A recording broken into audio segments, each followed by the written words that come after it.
Hey guys, Freddy here. Welcome back to another rules breakdown, and this time I'm going to be covering this, which is Exalted from White Wolf Studios, which came out in 2001. Now this is the first edition, and it's the collector's edition that I was very kindly loaned by one of the guys in my gaming group. So I'm going to discard the slipcase and the very nice Making of Exalted book.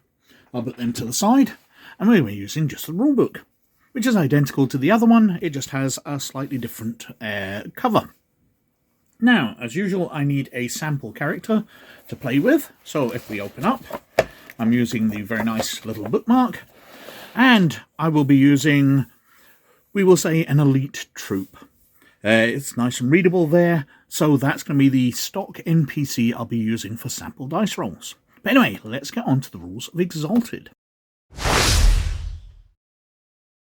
So, skill rolls. Well, these are detailed on page 86 and onwards in the Systems chapter, and they are very, very similar to other White Wolf games such as the World of Darkness, in that you are building up a dice pool. So, let's say this elite troop is trying to climb over something. So, he adds an attribute to an ability, depending on what the Games Master asks for. Well, I think athletics would be used for climbing, and I think it'd be strength. So, he has athletics of 3, strength of 3, so you'll be getting a dice pool of 6. So there we go, we've got 6 dice. Now, depending on the difficulty of the task, on page 88, it tells you you need extra successes. So up to 5 for legendary difficulty. But an ordinary attempt will just require 1.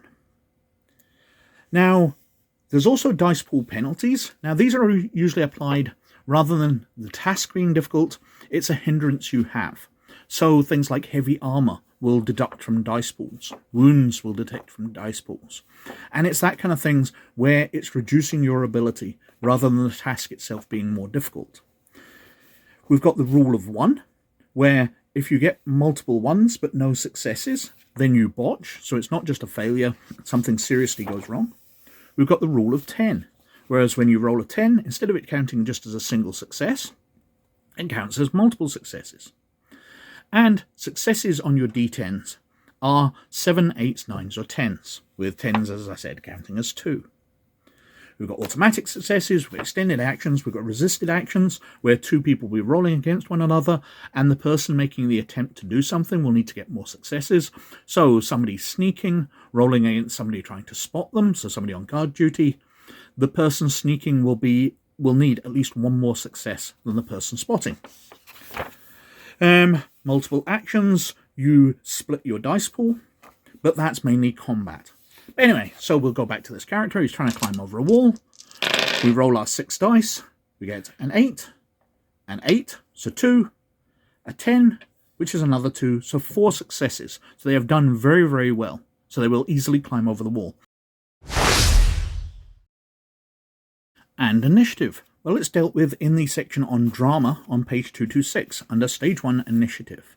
And this is a little different from what I remember in the World of Darkness because you're adding your dexterity and wits. So 2 attributes. Your dexterity of this elite troop is 3, the wits is also 3, so we have 6. But that's not 6 dice we're rolling. We're rolling 1 dice and we're adding 6 to it. So we roll, we get a 3, add 6, we have 9. So this character goes after anybody who has 10 or higher, and before anybody who has 8 or lower. And so combat. Well, combat's dealt with in the attacking section on page 228, but there is a very nice order of combat events which summarizes the entire combat system very easily here at the top of that page. Very nice indeed. Now, basically, what we are doing is we are taking an attribute and adding on an ability for the attack. So this character is using their chopping sword, which does 7L damage.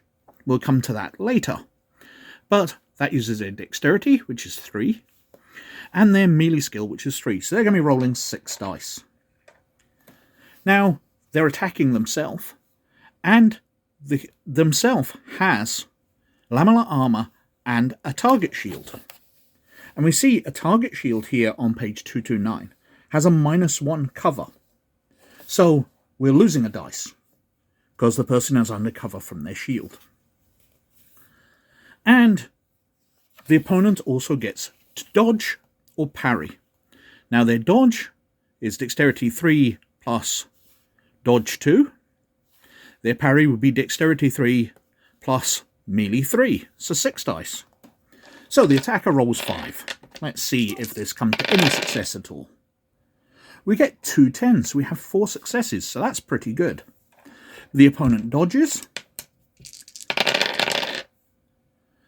They get 3 successes. So 10s count as 2, so we only have a single success. Now, in other World of Darkness games, that would just count as a hit, and you'd be doing your base damage, in this case 7L.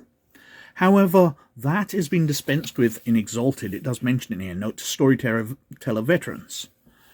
You only need to add whatever successes you got. So the attacker in this case has a single success, so they're not doing 7L damage, L standing for lethal, they're doing 8 lethal damage.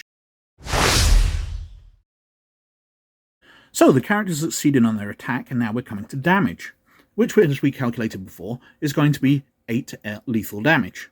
There's lethal damage and there's bashing damage. And we look down at their soak, and they have 7 lethal, 12 bashing. So 6 is taken away from the 8 damage that we calculated out. So the attacker is rolling 2 dice, and any successes just count as pure damage. 10s just count as normal, and you can't botch this roll. So we roll the dice, we get 2 9s, so we've done 2 points of damage. So we've taken 2 points of damage, but what does that actually mean? Well, Exalted is very much like World of Darkness, in that you go down your levels and you get penalties to your dice rolls. However, Exalted characters can have multiple of each health level, up to 5.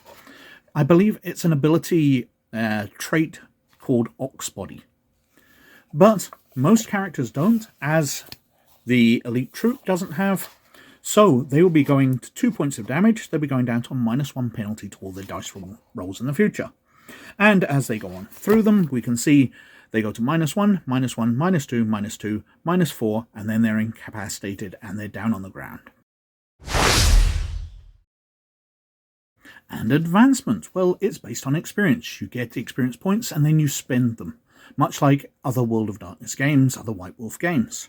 So on this page 270, we've got experience cost chart. And you can increase your traits. So an attribute costs the current rating times 4. So if you're increasing it from 2 to 3, it'll cost you 8 points. We've got favoured or cast abilities. We've got abilities, so ones that your cast isn't normally skilled in. Essence, virtue, willpower, new abilities, new specialties, new charms, spells, etc. So that is Exalted. Quite a simple system at its basis. Actually, I think it's far more streamlined than most of the World of Darkness games. Very, very nice stuff. Obviously, the complexities come in when you're using special abilities, the superpowers of the Exalted Caste people, the Solars and the Lunars and that, as you are rolling special abilities to get special effects. But at its core, it is a little more streamlined than the World of Darkness. Very nice stuff. Anyway, I've been wittering on for quite long enough as usual, so thank you very much for watching. As always, most of all, you look after yourselves, and I'll catch you later. Bye now.